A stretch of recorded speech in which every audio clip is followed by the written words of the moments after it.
नमस्कार। कदम कदम पर अड़ना सीखो और जीना है तो लड़ना सीखो। साथियों, आप सबको बताते हुए बहुत दुख हो रहा है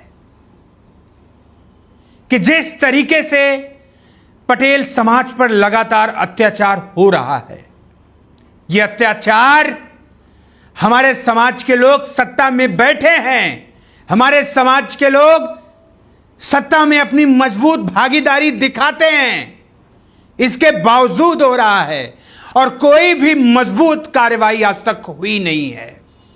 जाने के लिए तो विपक्ष में जो नेता हैं वो भी पहुंचे, सत्ता पक्ष में जो मुखौटे हैं वो भी पहुंचे, लेकिन न्याय किसको मिला? क्या जो जिसकी हत्या हुई वो आदमी जिंदा हो गया? क्या दिन प्रतिदिन हत्याएं होना बंद हो गई? क्या पिछड़े दलित समाज में पैदा होना गलत बात है? आज कहने को तो है भारतीय जनता पार्टी के घटक दल सारे पिछड़े दलित झाड़ू पोछा बर्तन वहां कर रहे हैं, लेकिन न्याय दिला पा रहे हैं? एक तो मैं ही शोषित वंचित हूं, मैंने ही अपनी लड़ाई 5 साल लड़ी, क्या किसी ने न्याय दिला पाई? वैसे ही 13 सितंबर को एक महापंचायत रखी गई है नहर कॉलोनी फतेहपुर उत्तर प्रदेश में, और वहां सभी दलों के विधायक, मंत्री, नेता, सामाजिक संगठन, सबको आह्वान पीड़ित परिवार की तरफ से किया गया है। यह मत सोचना कि फलाने का कार्यक्रम है, ढिकाने का कार्यक्रम है, नहीं, वहां सबको बुलाया गया है। अगर आप सामाजिक हो तो आपको वहां पहुंचना चाहिए।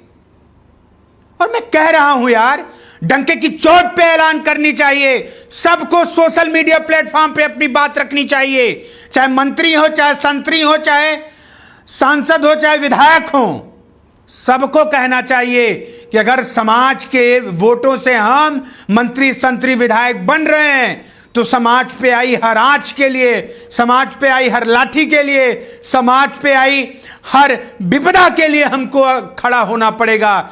कोई पटेलों ने किसी का दरी बिस्तर बिठाने के लिए सरकार में नहीं आए हैं। लोगों को लड़के उन पटेलों के सम्मान स्वाभिमान की रक्षा करने के लिए आगे बढ़ना पड़ेगा। सिर्फ पल्लवी पटेल की जिम्मेदारी नहीं है, सिर्फ बाल कुमार पटेल की जिम्मेदारी नहीं है, या फिर सरदार सेना के डॉक्टर आर.एस. पटेल की जिम्मेदारी नहीं है कि भैया वही घरों से निकले वही पहुंचे, बाकी सब लोग प्रोटोकॉल लेके जाएं, ऐसे बैठ के मोबाइल चलाते रहें, न्याय दिलवाते रहें। भैया न्याय दिलवाने की बारी आई ही क्यों? आप सत्ता में बैठकर इतना मदहोश हो गए, इतना कमजोर हो गए कि आज हमारे समाज के लोगों को पीटा जा रहा है, लतियाया जा रहा है, और आप कुछ नहीं करने के लिए तो रोज लोग समाज की लड़ाई लड़ रहे हैं। कहते हैं कि हम सामाजिक समरसता, फलाना ढिमकाना, इन सब की लड़ाई लड़ रहे हैं। अरे घंटा लड़ाई लड़ रहे हो, बताओ 69,000 में क्या न्याय दिला पाया? नहीं न्याय दिला पाया तो क्या इस्तीफा दिया? आप कहते हो ना कि हमारे इस्तीफा देने से नौकरी मिल जाएगी। हां, मिल जाएगी। समाज आपको मुख्यमंत्री बना सकता है, समाज आपको प्रधानमंत्री बना सकता है, लेकिन आप मलाई भी काटेंगे और न्याय की लड़ाई भी लड़ेंगे, दोनों बात नहीं हो पाएगी। अगर समाज की बात आप करते हो तो समाज के लिए आपको न्योछावर होना पड़ेगा, तो अब आपसे समाज जुड़ेगा। आप समाज को दोगला कह के नहीं निकल सकते हो। भैया मलाई तो वही काट रहे हो और कह रहे हो कि हम समाज का मदद भी कर रहे हैं, घंटा कर रहे हो।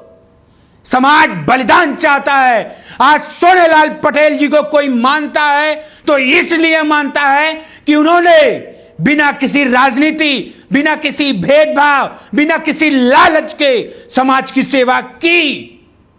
आज वो हमारे बीच नहीं है, हम उनको अब महापुरुषों में गिनते हैं, हम उनको महापुरुषों में गिनते हैं। और तुम सबको, चाहे आज सत्ता में हो, नहीं रहोगे तो दलालों में गिने जाओगे, दलालों में। मैं फिर कह रहा हूं कि सोनेलाल बनना है तो दलालों की श्रेणी से आपको हटना पड़ेगा। आप उनकी चटाई पटाई उठाएंगे तो कुछ नहीं जीवन में कर पाएंगे। आप लोगों को बरगलाते कैसे हो कि हम अगर मंत्री पद त्याग दें तो क्या किसी को नौकरी मिल जाएगी, न्याय मिल जाएगा? अरे हाँ, मिल जाएगा। समाज इकट्ठा हो जाएगा, समाज मजबूत हो जाएगा, समाज लड़ने लगेगा तुम्हारे साथ। लेकिन दलाली करोगे तो समाज तुम पर थूकेगा। तुम्हारे सामने नतमस्तक हो जाना नहीं, वो अपना काम निकालते हैं। पीठ पीछे तुमको सब गरियाते हैं, चाहे स्वतंत्र देव हो, चाहे कोई भी हो। जो पीछे दलित समाज का वहां उठाईगिरी काम कर रहा है, उस सबको समाज गाली देता है। अपना काम निकलवाने के लिए मंत्री मंत्रा करता रहे, वो अलग बात है, लेकिन मानता कोई नहीं है। तो मैं फिर कह रहा हूं कि 13 सितंबर को सबको आना है और पूरी मजबूती से आना है। पूरे देश को बताना है कि पटेल इतने कमजोर नहीं हैं। हम सरदार पटेल के वंशज हैं, हम सोनेलाल को मानने वाले लोग हैं, हम किसान लोग हैं, हम कमेरा लोग हैं, हम कहीं किसी से डरने वाले लोग नहीं हैं। तो बिल्कुल मत डरिएगा, ये लड़ाई हमारे आन बान सम्मान स्वाभिमान संविधान की है।